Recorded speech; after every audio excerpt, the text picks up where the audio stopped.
오늘 제목은요, 무엇을 삶의 목표로 삼고 있습니까? 라는 제목을 가지고 말씀의 은혜를 함께 나누기 원하는데요. 다시 한번 인사합니다. 사랑합니다. 축복합니다. 우리에게 그 성체라는 그 소설로 잘 알려져 있는 성체라는 책 자체도 이제 자전적 소설인데요. 아치발드 조셉 크로니라는 분이 계십니다. 이분이 뭐 또 천국의 열쇠를 비롯해서 많은 책을 썼고 그 책이 또 여러 가지 영화화된 어떤 그런 유명한 책입니다. 그 책을 썼던 그 크로니라는 분이 계시는데 이분이 젊은 날에 열심히 의과대학을 들어가기 위해서 공부를 열심히 해가지고요, 가난한 가운데 의과대학을 졸업했습니다. 그래서 지긋지긋한 가난을 이제 벗어날 수 있다라는 희망을 가지고 이제 병원을 개원하게 된 거예요. 근데 개원 첫날부터 의료사고가 납니다. 사실 들어올 때는 건강한, 그렇게 막 그 아픈 그 환자가 성공적인 수술임에도 불구하고 사실은 이게 수술이 잘 끝나고 회복돼야 되는데 오히려 상태가 굉장히 위중하게 되어서 갑작스럽게 이분이 죽게 된 거예요. 여러분, 개원하게 되면서 얼마나 많은 부채를 안고 개원을 했겠습니까? 순식간에 빚더미에 떠안게 되어지고, 그리고 의료사고가 나니까 이 병원에 대한 어떤 그런 주변의 시선이 싸늘해진 것이죠. 어느 날 그 저녁에 무겁고 착잡한 심정을 가지고 거리를 배회하게 됩니다. 이 거리 저 거리를 배회하다가 이윽고 그가 교회의 문턱 가운데 이르게 된 거예요. 그리고 지푸라기라도 잡는 심정을 가지고 생전 처음 십자가 앞에 그분이 엎드리게 됩니다. 무슨 말을 해야 될지 막막해가지고요, 다만 이렇게 기도하는 거예요. 주님, 저를 불쌍히 여기십시오. 주님, 저를 도와주십시오. 주님, 한 번만 저를 불쌍히 여기주세요. 이런 마음을 가지고 그런 말만 되풀이합니다. 그 느낌에서 울고 있는 그의 그 10년 가운데 하나님께서 음성을 주시는 겁니다. 의사로서 너의 목표가 올바로 세워져 있느냐? 진정 돈 벌기 원하느냐? 그렇다면 먼저 환자들의 건강을 생각하라. 그리고 최선을 다해 그의 건강을 되찾으어라. 그러나 그 떨리는, 하나님의 음성을 듣는 떨리는 경험을 하고 나서 크로니는요, 자신의 삶의 목적과 목표를 돈을 버는 것에서 환자의 건강을 진심으로 염려하고 치료하는 것으로 그 인생의 목표를 수정하게 됩니다. 새로운 목적과 목표에 의해서 최선을 다해서 살아가게 되었는데, 그 병원에 찾아오는 환자들에게 건강만 되찾을 뿐만 아니라 정말 마음을 다해서 성심성의껏 자를 진료해주고 치료해주며 보살펴주는 그 크로니를 통해서 마음 가운데 기쁨도 함께 누리게 되는 겁니다. 크로니는 많은 돈이 결국 돈을 벌게 되죠. 오히려 그 환자의 건강을 치유해주는 것으로 되니까 결국 결과적으로 돈을 많이 벌게 되시고 소문난 병원이 되게 됩니다. 많은 돈이 이 자신에게 필요하지 않다는 생각이 또 크로니에게 든 거예요. 그래서 그 번 돈을 선경금으로 그가 드리게 됩니다. 그런데 하나님께서는요, 그의 삶의 목적과 목표를 영원한 것, 가치 있고 천문천문 의미 있는 것을 옮길 때마다 자신의 내면 가운데 더 큰 보람을 주셨고 기쁨을 주셨고, 이것이 더 나아가 또 더 그에게 더 많은 부를, 재물을 안겨서 주는, 이를 통해서 또 그가 하나님 나라에 위해서 아름답게 귀하게 사용되어지는 하나님의 위대한 선교의 도구가 되게 하십니다. 이분의 그 삶을 보면서요, 우리의 목적과 목표가 단기적인 것이 아니라 장기적인 것, 영원한 것, 이것으로 바뀌게 될 때, 우리 삶의 방향이 진정으로 바뀌어지게 될 때 삶 자체도 건강해지게 되는 것을 깨닫게 됩니다. 정말 영원히 가치 있고 의미 있는 목적을 향해 나아가게 될 때 거기에 진정한 만족이 있는 것이죠. 거기에 진정한 기쁨이 있는 거예요. 반면에 이 땅의 것들만 목표를 가지고 살아간다면 거기 만족함이 없습니다. 결국 그 끝은 어떨까요? 허무합니다. 결국에는 이렇게 고백하게 될 거예요.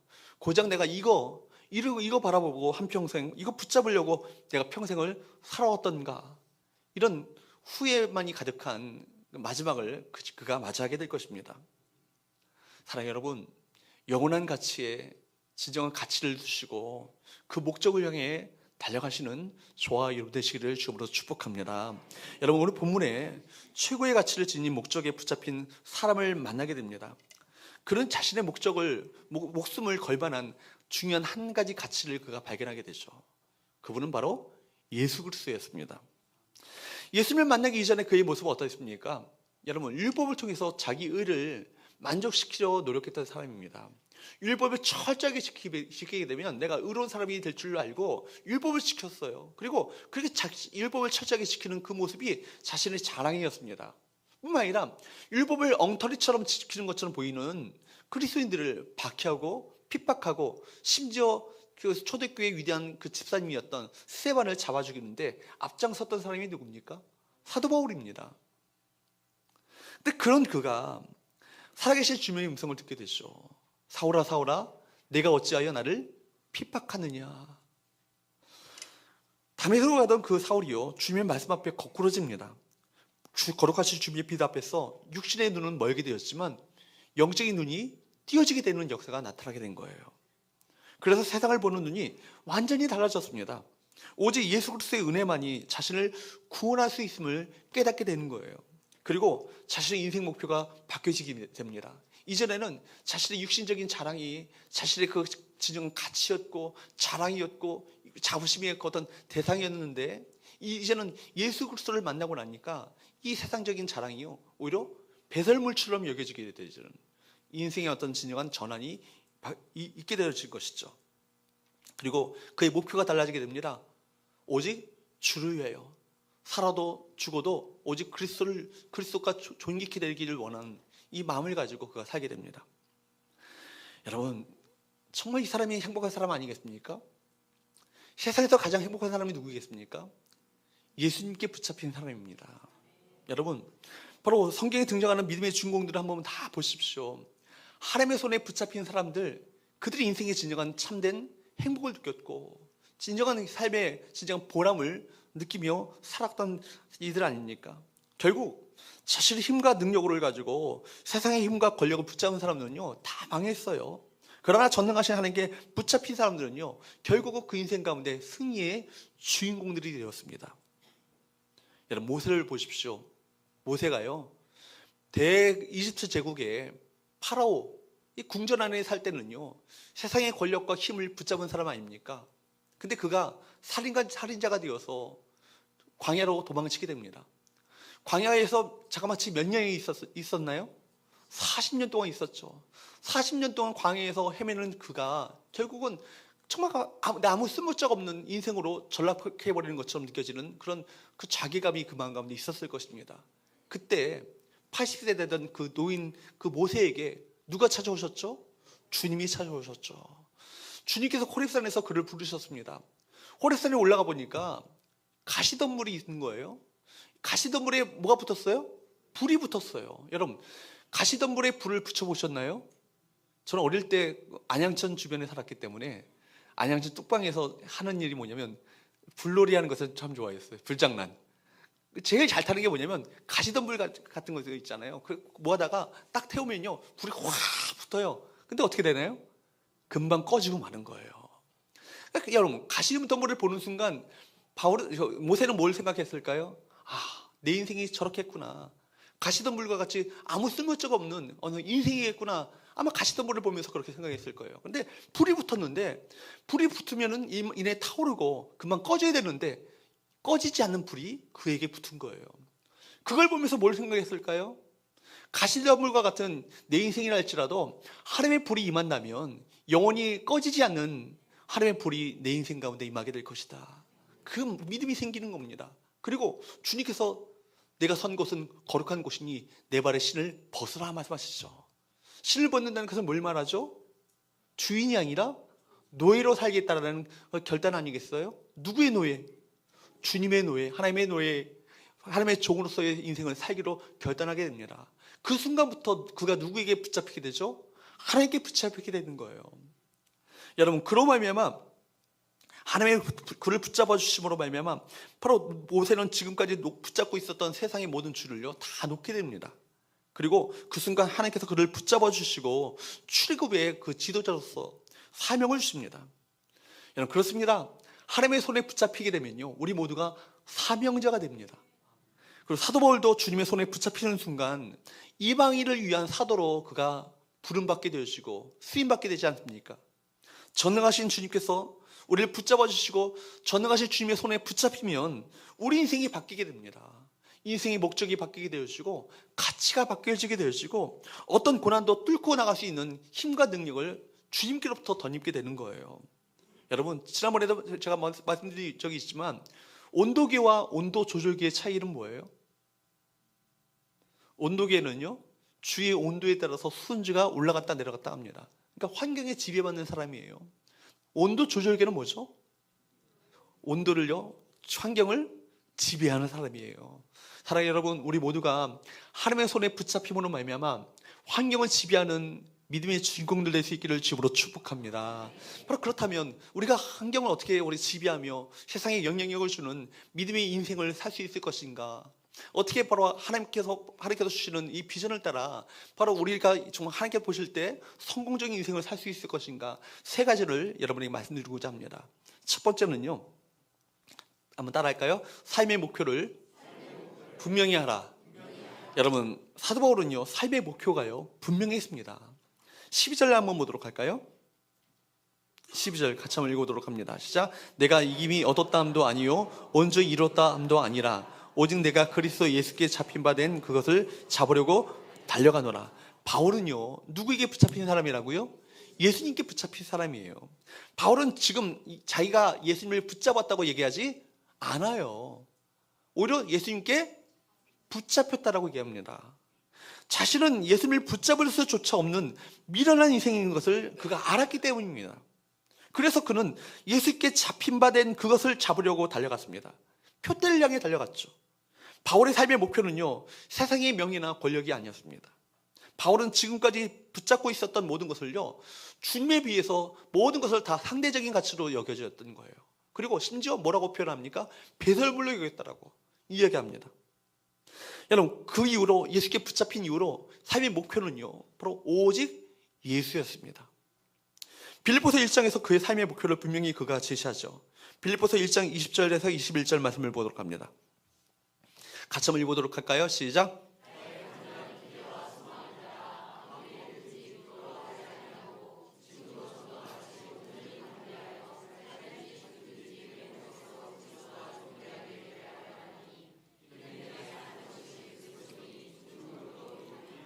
그러니까 여러분, 이 말씀을 잘 보십시오. 바울의 간절한 기대와 소망은 뭐예요? 누가 존귀케 되는 것, 내 몸에서 그리스도가 존귀하게 되는 것, 이것이 바울의 기대와 소망이라는 거예요. 바울의 유일한 목표였다는 것입니다. 그러니까 바로 이것을 위해서 그는 목숨을 걸었습니다. 그러니까 14절 말씀을 다시 한번 보면 돌아오셔서 보게 되면 뭐라고 표현합니까? 표대를 향하여 그리스도 예수 안에서 하나님이 위에서 부르신 부름의 상을 위하여 달려가노라. 이 표대라는 말 자체는요, 히라보로 스코포스라는 말이에요. 스코포스라는 말은요, 사실 육상 경기에서 쓰여지는 용어거든요. 육상 경기, 달리기 경주에서 바로 꼬린 지점에게 이 지점이 있을 때 거기에 막대기를 하나 설치합니다. 그러니까 꼬린 지점을 알려주는 기둥이 있어요. 이걸 뭐라고 하냐면 스코포스라고 얘기합니다. 그러니까 육상 경주를 경기를 하는 달리기 선수가요, 여기저기 인사하고 하면서 예, 안녕하세요 하면서 이렇게 가지 않잖아요. 어슬렁어슬렁 가지 않잖아요. 어떻게 달려갑니까? 전심전력을 향해서 달려가잖아요. 무엇을 바라보면서요? 이 스코퍼스를 바라보면서 달려가는 거예요. 바로 표대를 향해서 꼬린 지점을, 이 지점을 향해서 그것만을 바라보면서 온 힘을 기울이면서 집중하며 달려가는 것, 이것이 바로 오늘 본문의 표대를 향하여예요. 그러니까 표대를 향하여라는 말 자체가 히라보 원문적으로 직역을 해본다면 표대를 똑바로 쳐다보고라는 말이에요. 여러분, 분명한 목표의식을 가지고 그것을 바라보며 달려가는 어떤 바울의 모습을 오늘 본문 가운데 표현하고 있는 것이죠. 지금 바울이 바라보고 있는 이 표대는 무엇입니까? 바울이 바라보고 달려가고 있는 이 표대는요, 그리스도 예수 안에서 하나님이 위에서 부르신 부름의 상이라는 거예요. 지금 말이 좀 이렇게 나열되어 있어가지고 이게 딱 눈에 안 들어옵니다. 여러분, 우리 모두가 그리스도 예수 안에서, 예수 그리스도 안에서 저와 여러분을 불러주셨음을 믿으십니까? 하나님의 저와 여러분을 부르셨음을 믿으세요? 그러니까 그리스도 예수 안에서 우리 모두는요, 하나님께서 한 사람 한 사람을 다 불러주셨어요. 불러주셨고 부르심 끝에는 무엇이 기다리고 있어요? 상이 기다리고 있다는 거예요. 본문 다시 한번 띄워주세요. 여러분, 그러니까 그리스도 예수 안에, 본문을 좀 띄워주세요. 그리스도 예수 안에서 하나님께서 우리를 불러주셨다는 거예요. 이걸 뭐라고 하죠? 어려운 말로 소명이라고 합니다. 소명. 그죠? 소명을 따라 살아가는 삶에는요, 끝에는 무엇이 준비되어 있다고요? 상이 준비되어 있다고요. 바울은 그걸 바라본 거예요. 이게 그의 삶의 표대였다는 것입니다. 누가 날 불러주셨다? 누가 날 불러주셨다? 목사가 부른 것도 아니고요. 그죠? 상사가 부른 것도 아니에요. 직장 상사가 부른 것도 아니고. 누가 불러주신 거예요? 하나님이 날 불러주신 거예요. 그리스도의 일상 안에서 우리를 불러주셨다. 이 사실을 바울은 확신하고 있었습니다. 그리고 부르심의 소명을 따라 달려가게 될 때 결국은 거기에 끝에는 상이 기다리고 있다. 바로 자신의 인생의 부르심 앞에, 소명 앞에 순종하고 인생을 다 살고 결국에 주님 앞에 서게 될 때 그가 누릴 수 있는, 받을 수 있는 상급을 그가 바라보고 살았던 것이 바울의 인생이었던 것입니다. 여러분, 하나님께서 저와 여러분을 부르실 때 단순히 구원만 위해서 부르신 것이 아니에요. 단순히 우리를 지옥까지 말도록 하기 위해서 부르신 것만이 아니라는 얘기입니다. 우리가 하나님의 백성이 되었다는 것, 죄사함을 얻었다는 것, 이건 놀라운 것이지만 이건 출발이에요. 출발. 왜 우리가 구원받았을까요? 주께서 저와 여러분의 죄를 용서하시고 그리스도의 보배로운 피로 우리를 씻겨주시고 새로운 피조물이 되게 하신 것, 저와 여러분의 인생을 향한 하나님의 놀라운 부르심을 위해서 그걸 우리에게 허락하셨다는 얘기입니다. 이제는 죄사함을 받고 구원받은 하나님의 자녀가 되었다면 우리를 향하신 하나님의 부르심을 따라, 소명을 따라 살아갈 책임이 우리 모두에게 있다라는 거예요. 그렇다면 여러분, 그 구원에 근거한, 소명에 근거한 인생의 목표를 설정한다는 것은요, 그 인생의 그 어떤 것보다도 가장 중요하고 가장 절실한 바로 필요인 줄 믿습니다. 그 표대를 설정하고 표대를 바라보며 표대를 향해서 달려가시는 저와 여러분 되시기를 주로 축복합니다. 이 시간 우리 표대를 다시 한번 점검해 보기 바랍니다. 우리가 바라봐야 될 그 표대는요, 내 계획, 내 야망이 아니에요. 심지어 여러분 평생 일생을 달려가면서 아파트 한 채 장만하는 건 내 인생의 목표가 아니라는 얘기예요. 여전도 회장님이요, 헌신 예배를 하는데 찬송가 백유동을 부르겠습니다. 항상 아파트 생각하고 하니까 찬송가 백유동을 부르겠습니다. 그런 거예요. 이거 우리 목표가 아니잖아요. 그죠? 여러분, 우리 인생의 목표는 뭐예요? 예수 그리스도. 그분이 우리 인생의 진정한 목표가 되시고 그 목표를 향해서 여러분 인생의 어떤 방향들을 수정해 나가시는 저와 여러분 되시기를 축복합니다. 그리스도를 아는 것, 그리스도가 존귀케 되어지는 것, 그래서 그리스도께 붙잡히만 그것을 잡으려고 달려가는 저와 여러분 되셨어. 주님 앞에 섰을 때 마침내 칭찬과 존귀와 영광을 얻게 되시는 우리 복된 은혜가 우리 모두에게 있게 되기를 주님으로 축복합니다. 두 번째, 그렇기 때문에 우리가 표대를 향해서 달려가기 위해서는요, 또 필요한 것이 뭐냐면 과거로부터 자유라는 거예요. 과거로부터 자유하라. 다시 한번 합니다. 과거로부터 자유하라. 여러분, 만약에 바울이요, 과거의 자신의 모습에 붙잡힌 바 되어서 거기에 그냥 붙들린 바 되어서 있었다라면 한참도 믿음의 발걸음을 내딜 수 없었을 것입니다. 우리 졸리신 우리 권사님들은요, 좀 옆에 그 사탕 좀 나눠주시고 좀 그러시면 좋겠어요. 이게 앞에서 다 보이거든요. 제가 그러니까 자꾸 이게 시선이 자꾸 그분한테 가니까 제가 좀 힘들어지는 것 같아요. 디모데전서 1장 13절 말씀을 보도록 할까요? 디모데전서 1장 13절 같이 한번 읽어보도록 합니다. 시작.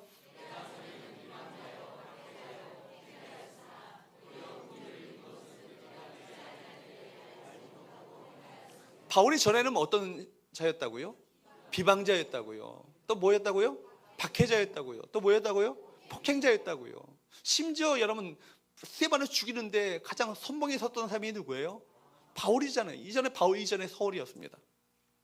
그러니까 바울은요, 정말 용서받을 수 없는 초대교회의 정말 진주와 같은 보배 같은 그 스데반을 죽이는 그 일에 앞장섰던 그 사람이 사울이었습니다. 용서받을 수 없는 과거의 경력이 있죠. 말 그대로 전과자예요. 그러나 바울은요, 자신의 과거의 삶에 얽매이지 않았습니다. 죄인 중에 괴수와 같은 자신을 예수 그리스도의 십자가를 통해서 그가 용서받았음을 확신했기 때문입니다. 그래서 바울이 이렇게 고백하는 거예요. 13절 말씀을 보도록 할까요? 13절 말씀 시작.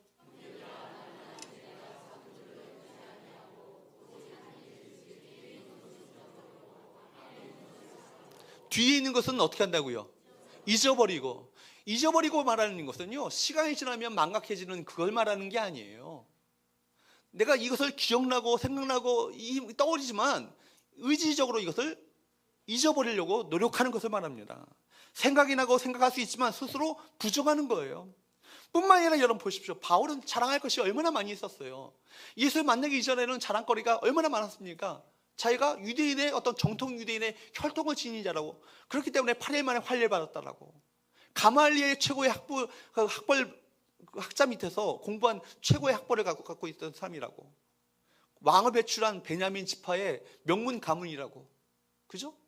바리새인 중에 바리새인이라고, 또 당대에 많은 사람들이 부러워했던 로마 시민권을 가지고 있던 사람이라고. 또 어떤 학자들은 얘기하기를 바울이야말로 그 당시에 사내들인 공의원이었을 것이라고. 말하자면 오늘날의 국회의원인 거예요. 그런 신분을 가졌던 사람이 바로 바울이었습니다. 그가 주님을 만나고 나서 그 모든 것을요 다 배설물로 여기죠. 그리고 주님 만나고 난 다음에도 그가 얼마나 대단한 사람입니까? 그가 기록한 성경책만 해도요, 여러분 신약성경의 대부분을 그가 차지하고 있지 않습니까? 그리고 가는 곳곳마다 교회를 세웠어요. 수많은 교회가 그에 의해서 세워지게 되었죠. 또 수많은 그리스도인들이 주님을 믿게 되죠. 그를 통해서. 그의 어떤 사역의 역사는요, 신약성경의 역사예요. 그런데 바울은요, 지난 날을 자랑하지 않아요. 자랑할 수 있지만 자랑하지 않아요. 어떤 목사님의 명함 보니까 40일 금식기도 3번. 이게 자랑거리인가? 그래서 40일 금식기도 했으면 더 낮아지고 더 겸손해져야 되는데 아직도 이분은 새파랗게 살았구나 생각이 드는 거예요. 여러분, 지난 날을 자랑하지 않아요. 자랑할 수 있지만 일부러 그렇게 하지 않습니다. 또는 위대한 사도였던 사도 바울이었지만 바울은 실패했던 적도 있고 박해자요, 비방자요, 폭행자였던 부끄러운 과거도 있습니다. 그 과거의 실패와 잘못만을 기억하고 있었더라면 그 마음 가운데 죄책감으로 인해서 어떻게 주의 사역을 감당할 수 있었겠어요? 그러나 그 모든 것을 어떻게 한다고요? 뒤의 것은 내가 잊어버린다고요. 그가 스스로 말한 것처럼 죄인 중에 괴수이잖아요. 스데반을 죽이는데 앞장섰던 사람이잖아요. 그러나 과거의 허물을 딛고 그가 죽기까지 복음을 위해서 사명을 감당하는 거예요. 그건 뭐냐면 내가 예수 그리스도 안에서 이 모든 과거로부터 해방되었다, 자유함을 얻게 되었다, 이 사실을 깨닫게 되었기 때문입니다.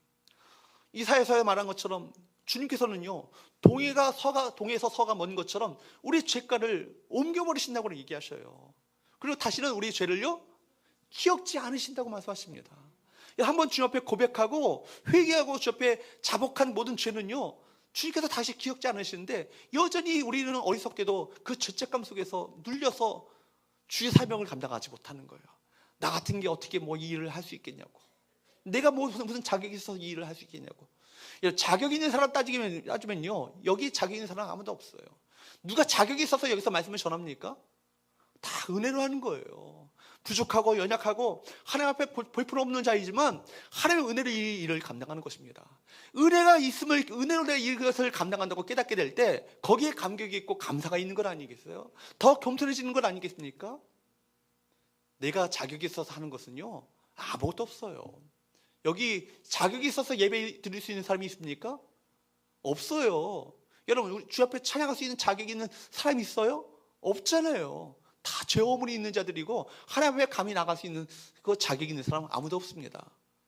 바울도 그랬어요. 바울이야말로 여러분 그리스도의 철천지 원수 아니에요. 근데 그가 하나님 앞에 용서함을 받았고 내 모든 과거로부터 자유함을 받았다라고 확신하는 순간 이 모든 것이요 죄책감이 아니라 뭘로 바뀌어지게 되는 거예요? 감사로 바뀌어지게 되는 거예요.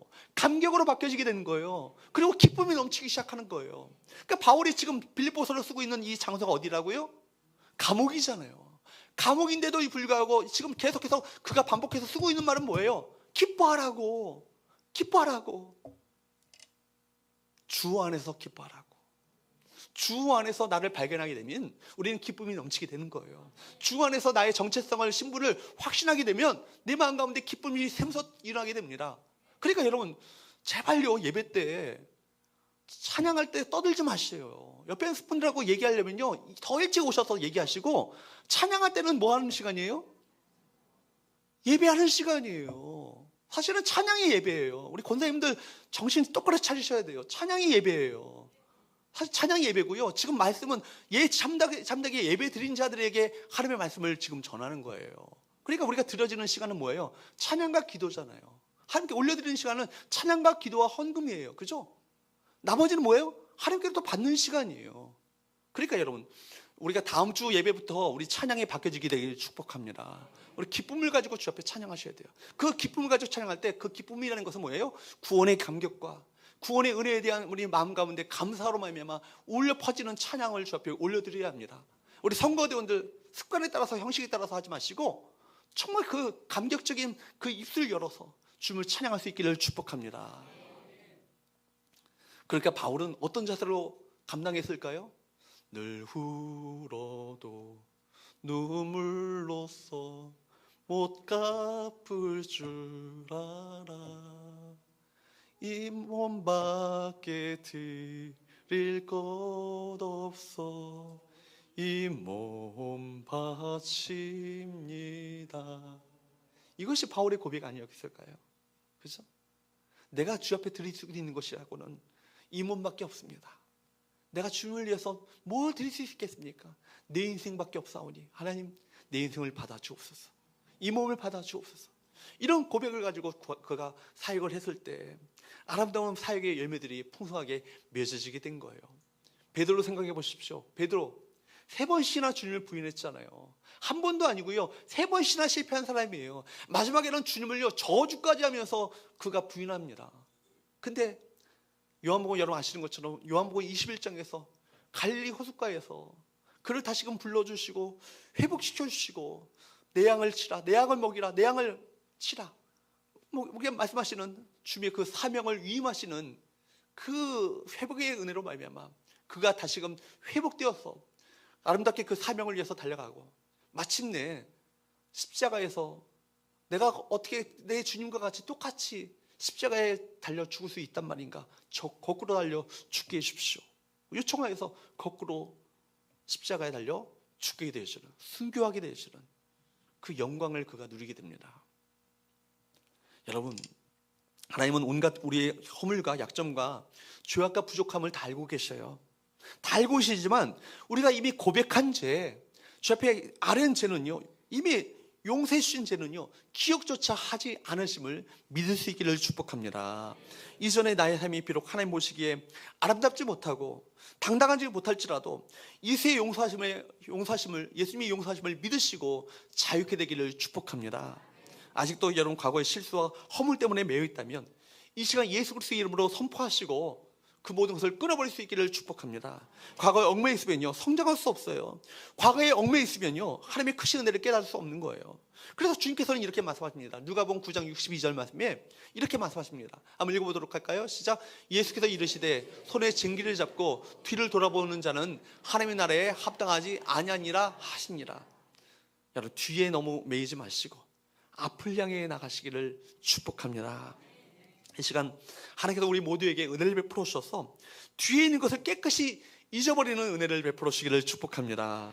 잘못했던 것도 잊어버리시고 실수했던 것, 부끄러운 기억, 수치스러운 과거도 모든 것을 하나님의 은혜로 잊어버리시고 과거에 옛날에 한번 은혜 받은 거 그거 평생 읽어먹지 마시고 그것도 잊어버리시고 새롭게 우리 가운데 임하시는 신선한 은혜를, 신선한 성령의 기름 부으심을 사모하시는 저와 여러분 되시기를 축복합니다. 마지막으로 3번째, 그렇다면 여러분 목표를 설정하고 바라보고 뒤에 것을 잊어버렸다면 이제는 어떻게 하셔야 되는 거예요?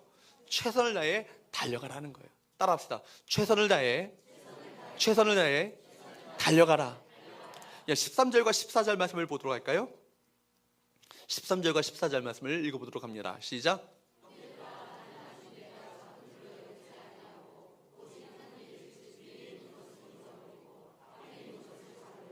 표대를 향하여 그리스도 예수 안에서 하나님이 위에서 부르신 부름의 상을 위하여 달려가노라. 아멘. 바울은요 목표를 설정한 다음에 이렇게 고백하는 거예요. 이제는 오직 한 일, 오직 한이라는 얘기는 말을 한번 주목해 보시기 바랍니다. 영어 성경 보니까 one thing I do, 내가 해야 될 한 가지 일, 그것만을 위해서 달려가겠다라고. 자신의 삶이 그 목표 앞에 집중되어 있음을 바로 그가 표현하고 있는 거예요. 오직 한 일, 오직 한 일, 그 일을 위해서 뒤에 있는 것을 잊어버리고 앞에 있는 것을 잡으려고 내가 달려간다.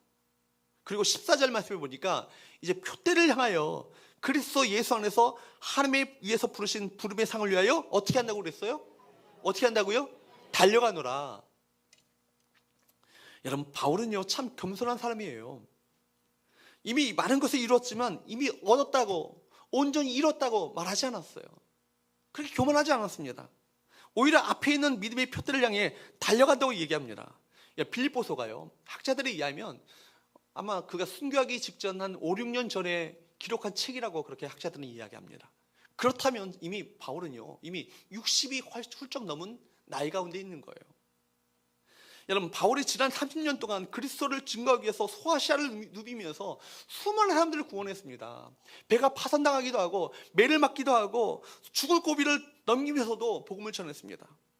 그 결과 가는 곳곳마다 교회가 세워지고 믿는 자들의 수가 많아졌어요. 나이도 60이 넘었고요. 그동안 사역의 열매를 보면 누가 보아도 훌륭한 사도라고 인정할 수 있는 그 사람입니다. 이쯤 되면요 원로 사도로서, 그죠? 원로 사도로 노년을요 한가롭게 여유있게 좀 즐기면서 사역을 해도 누가 뭐라고 할 사람 아무도 없어요. 근데 바울은요 표대를 향하여 그리스도 예수 안에서 하나님이 위에서 부르신 부름의 상을 위하여 내가 달려간다. 다시 말하면 나는 아직도 불러주신 주님의 목표에 도달하지 못했다, 이런 얘기를 하는 거예요. 그래서 오늘도 뒤에 있는 것을 못 잊어버리고 어떻게 한다고요? 달려간다라고. 여러분, 이 달려간다는 말 자체가 히브리어로요 디오코라는 말이에요. 디오코라는 말은요 그냥 달려가는 게 아니에요. 이게 어디에 쓰여지는 말이냐면, 사냥개가 사냥물을 보면요 사냥물을 바라보고 막 달려가는 거예요. 걔가 어슬렁어슬렁 이렇게 가는 게 아니라는 거예요. 그죠? 사냥물을 보는 순간 어떻게 해요? 막 손자같이 달려가가지고 마침내 그 사냥물을 입으로 콱 물 때까지 달려가는 거예요. 이게 디오코라는 말이에요. 그러니까 다른 영어 성경 보면 프레스온, 모든 것을 집중하여서 달려가는 그 모습들을 그가 그려주고 있습니다. 그래, 여러분, 어떤 위기가 있어도, 어떤 난관이 있어도 이제 앞을 향해 전진해 나가는 이 바울의 모습을 바울은 고백하고 있거든요. 이런 바울의 고백 속에서 그 바로 바울의 이 기계, 그죠? 오직 목표를 향해서 자기가 꺾이지 않는 불굴의 의지를 가지고 달려가는 어떤 그 바울의 불굴의 의지를 우리 본문 가운데 보게 됩니다. 마지막 절 16절 한번 보세요. 16절 같이 읽어보도록 합니다. 시작. 오직 우리가 어디까지 이르렀던지 그대로 행할 것이라. 오직 우리가 어디까지 이르렀던지 내 현재의 자리를 점검한 다음에 그 다음에 그 목표를 향해서 그대로 행할 것이라고요. 그대로 행한다는 게 뭐예요? 달려가겠다는 거예요. 계속해서 달려가겠다는 거예요. 유명한 아프리카 선교사 데이비드 리빙스턴의 그 전기를 읽어보게 되면 그 노년에요 그가 잠시 안식년을 얻어가지고요 영국으로 돌아오게 돼요. 그때 누군가가 리빙스턴 선교사에게 이런 질문을 던졌다고 합니다. 리빙스턴 박사님, 이제 어디로 가신 겁니까? 이제 어디로 가신 거예요? 그렇게 물었는데 그가 아주 의미심장한 이런 대답을 한 겁니다. 앞으로 나아가는 곳이라면 저는 어디든 갈 것입니다. 앞으로 나아가실 곳이라면 저는 어디든 갈 거예요. 주님께서 부르시는 그날까지 저는 계속해서 달려갈 것입니다. 그리고 결코 뒤를 돌아보지 않았어요. 그의 인생은 미래를 바라볼 수 있었고 앞을 향해서 자기의 삶을 계속 던지고자 했던 것입니다. 바울도 마찬가지죠.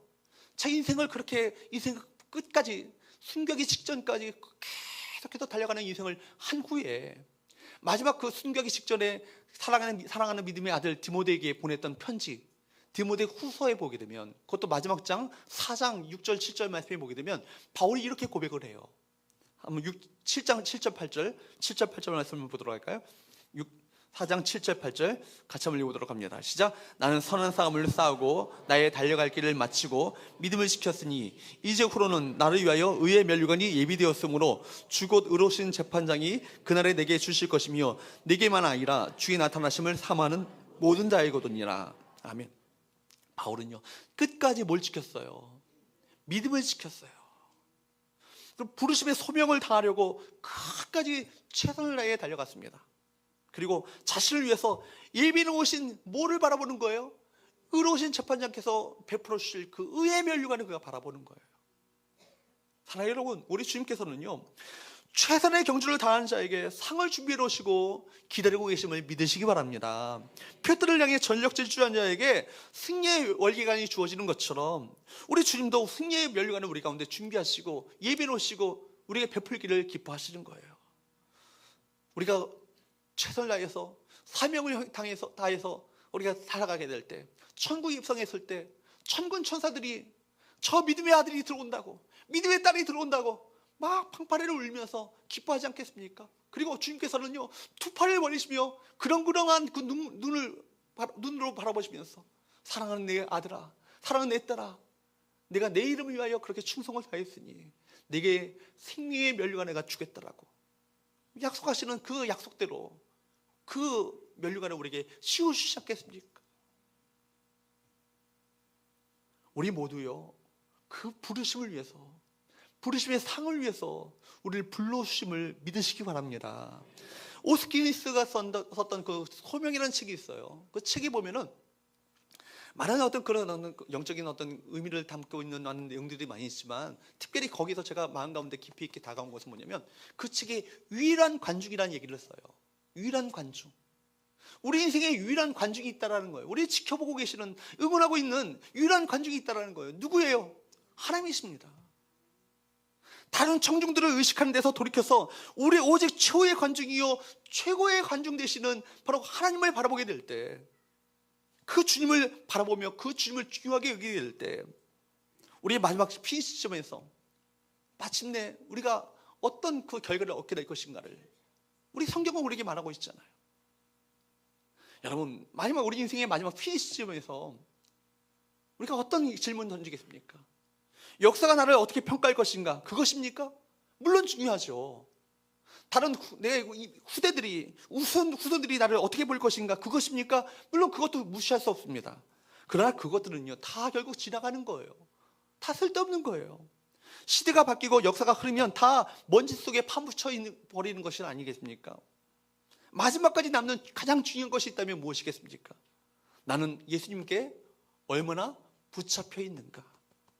예수님이 나를 어떻게 보실까? 과연 예수님 앞에서 예수님이 기뻐하시는 인생을 내가 살았다라고 자부할 수 있겠는가? 그건 아니겠습니까? 우리가 마지막으로 만날 분은요, 예수님이에요. 그분 앞에서 내가 어떤 존재가 되느냐, 그죠? 내 인생을 그분 앞에서 내가 어떻게 그분과 함께 내 인생을 결산하게 될 때, 주님께서 이것은 가치 있는 것이었고 이것은 정말 쓸데없는 것이라고 평가받을 때, 내 인생이 가치 없는 것들로 점철되어 있다면 얼마나 후회 있는 인생이 되고 말겠습니까? 마지막에 남는 것은요, 예수님뿐이에요. 이제 우리의 삶의 목표를 분명히 할 것입니다. 지금부터는 우리가 오직 예수님께 붙잡혀야 합니다. 예수님께 붙잡힌 인생, 부르심의 소명을 따라 최선을 다해 달려가는 인생이 바로 행복한 것입니다. 나의 가치를 깨닫고 의미 있고 승리의 삶을 살 수 있습니다. 내가 붙잡고 있는 것들, 여러분, 주님 앞에 볼 때 별거 아니라고 생각되어진다면 그거 내려놓으셔야 돼요. 내 인생을 녹슬게 하고 무너뜨리는 나쁜 것들도 모두 잘라내야 합니다. 우리 모두 사도 바울처럼 하나님이 주신 믿음의 표대를 향해 계속 달려감으로 말미암아 주님 앞에 섰을 때 승리의 면류관, 승리의 열개관을 우리 가운데 씌워주시는 놀라운 은혜를 누리는 우리 모든 성도들, 우리 서원교회 공동체가 될 수 있기를 주님으로 축복합니다. 이 시간에 말씀을 기억하면서 함께 기도하기 원합니다. 여러분, 우리 모두 목표 없이, 향방 없이 그저 열심히만 살아오지 않았나요? 더 이상 과거의 실패, 내 과거의 영광에 연연하지 않겠습니다. 다시금 지금이라도 우리가 마땅히 붙들어야 될 표대, 예수 그리스도께 붙잡힌 삶을 향해 달려가겠습니다. 주님, 우리가 연약합니다. 우리가 깨어지기 쉽습니다. 그러나 주님께서 우리를 붙들어 주시면 하나님의 능력과 하나님의 기적을 체험하는 주인공이 될 줄로 믿습니다. 주님, 이 시간 우리 연약한 우리들을 붙들어 주셔서 주님께서 기뻐하시는 그 표대를 향하여 달려가는 우리 모두가 되게 해달라고 이 시간 기도하기 원합니다. 또한 우리 청년들, 청소년들을 위해서 함께 기도하기 원합니다. 물질은 옛날보다 훨씬 풍요해졌지만 옛날보다 훨씬 더 방황하고 있는 이 땅의 청소년들, 청년들, 목표를 알지 못하고 어렸을 때부터 심각한 어둠 속에 삶의 목표를 빼앗긴 채 방황하고 있는 이 땅의 청년들과 청소년들, 우리 자녀들을 그들을 붙들어 주시고 그들에게 비전을 보여주시고 꿈을 주시고 그 꿈을 향해 새롭게 나갈 수 있도록, 이 땅이 새로워지도록, 하나님의 영광이 그들을 통해서 임하도록 여러분 그들 가운데 새로운 비전을 보여주시옵소서. 우리 자녀들을 위해서 함께 기도하는 시간을 갖기 원합니다. 다 함께 통성으로 기도하도록 합니다.